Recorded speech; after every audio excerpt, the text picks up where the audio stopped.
This video is sponsored by KEH Camera. Hey photographer, Jessica Whitaker here, and in this video, I am going to be reviewing Canon's 85mm 1.2 EF2 prime lens. Like all of my videos here on YouTube, I teach photography from a practical perspective. We skip the overly technical jargon and get straight to the practical so that by the end of my videos, you will be able to make a decision if something is a good fit for you and for your business. If you are interested in all of the technical details, I will have this lens linked down below, and on that listing has everything that you could need. Let's get into the review. So the 85mm is a true portrait focal length. There is minimal distortion. So what I personally use the 85mm for is portrait photography when it is close up or far away when I want that ultra blurry compressed backdrop. So with that being said, I think that this is a fantastic lens. If you are a wedding photographer or a portrait photographer, you will be able to use this for close-up photos without having to worry about distortion.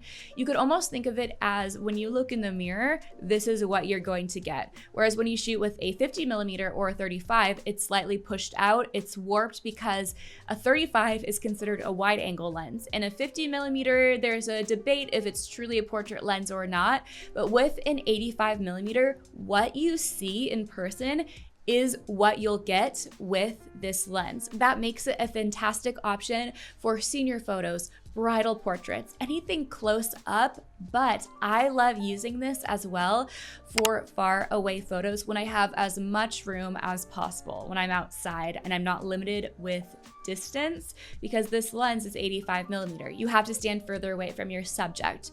But with full body shots, it can be beautiful because it's going to compress the background so much so it feels like you're in a watercolor painting if you're shooting wide open on 1.2 or 1.4, even 1.8. At the end of this video, I will be sharing sample photos with this lens, and there you'll be able to see what I mean even more about full body shots. One more thing about full body with the 85 focal length, because there's no distortion, you don't have to worry so much about the angle that you're working with for your clients. Whereas with the 35, I teach you how to hold the lens in a way that's going to be flattering. An 85mm isn't going to make your subject look squat or too stretched out. It's fantastic and flattering, but it's not very versatile, and that is because of how far away you have to stand from your subject. So if you are going to be doing a branding photo shoot and they want photos done in a coffee shop, then an 85mm is not something that you are probably going to reach for very much on the shoot. You can see here that I have to stand quite far away from my subjects when it comes to working with an 85mm just for close-up portraits. When it comes to full body, I'm even further back, like you can see here. However, if you are a portrait photographer, if you are a wedding photographer, an 85mm is something that you could definitely consider having in your kit and that you would get a lot of use out of. If you're a photographer who loves the 50mm for portrait photography, you are going to love the 85mm for portrait photography as well.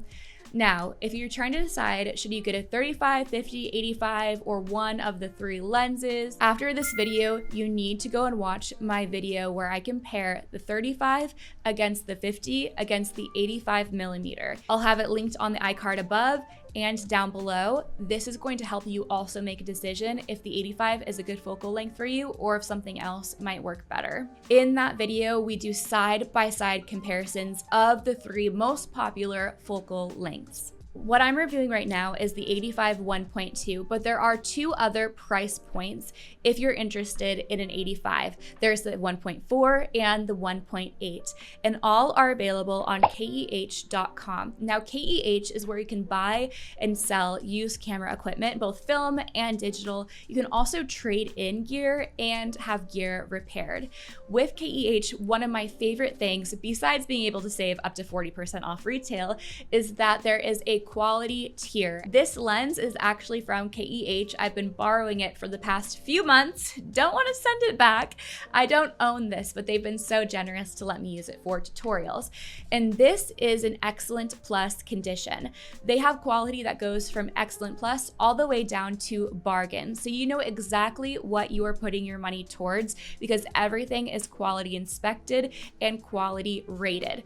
But whatever tier you go for, it does not affect the final picture quality. So if you're willing to buy bargain, you might have some cosmetic scratches, but it's not going to affect the glass or the end result. So maybe in the past, you've thought you can only afford a 1.8 when you buy new from a retailer, but on KEH, you might be able to buy a 1.4 used for the same price as that 1.8 new. KEH will be linked in the description box below, as well as a coupon code when you buy and a bonus if you choose to sell. Even if you're not in the market to buy right now, bookmark KEH for later because it is an incredible resource. In fact, check out the gear that was just restocked on KEH.com.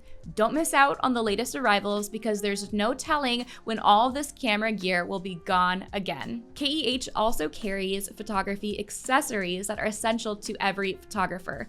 You can round out your kit with a variety of useful camera accessories, from the basics to the advanced down to the specialized and obscure. Let's talk about pricing. If you were to buy this lens, the 1.2 new on Canon, you're looking at $1,600. But if you buy on KEH, you are looking at about $950 used.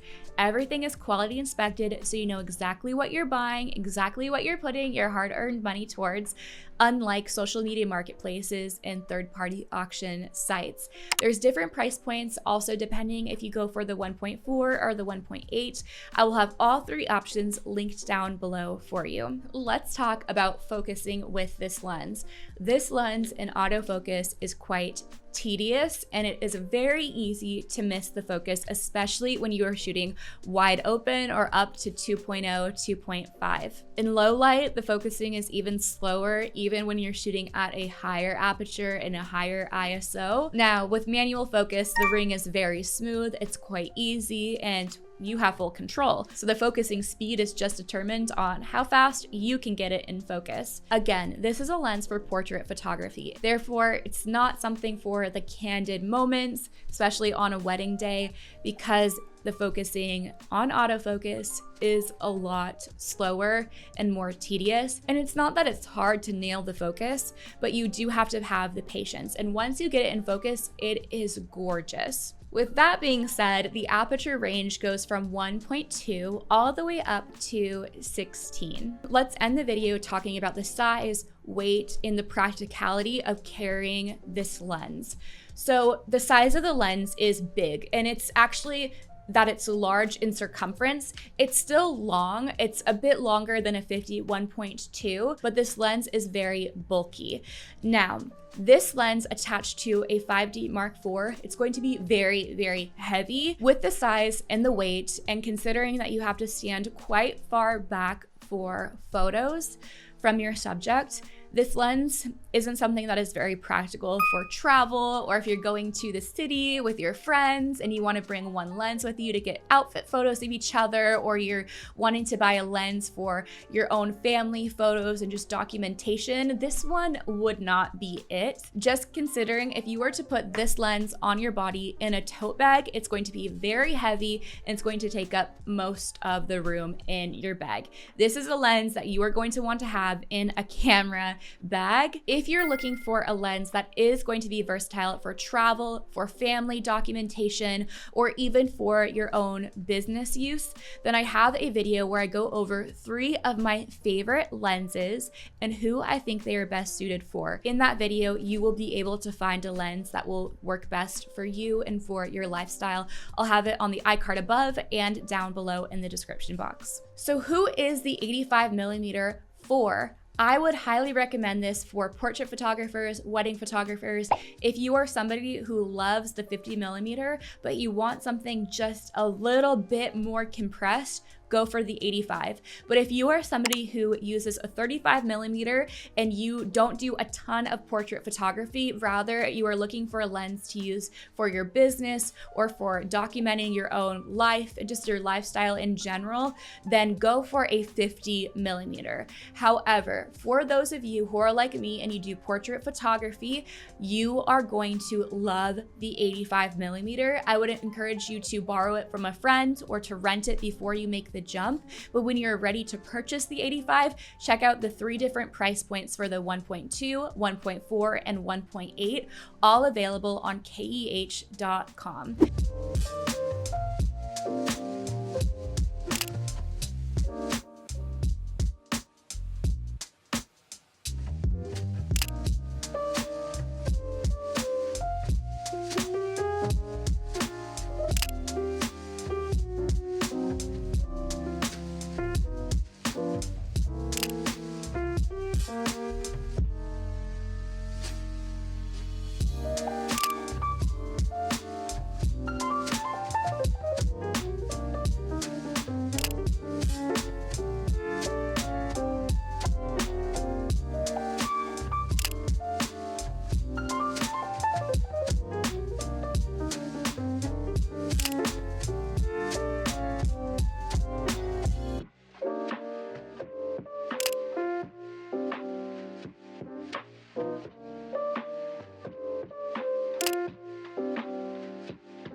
Be sure that you hit subscribe so that you're the first to know when new free photography tutorials from a practical perspective roll out.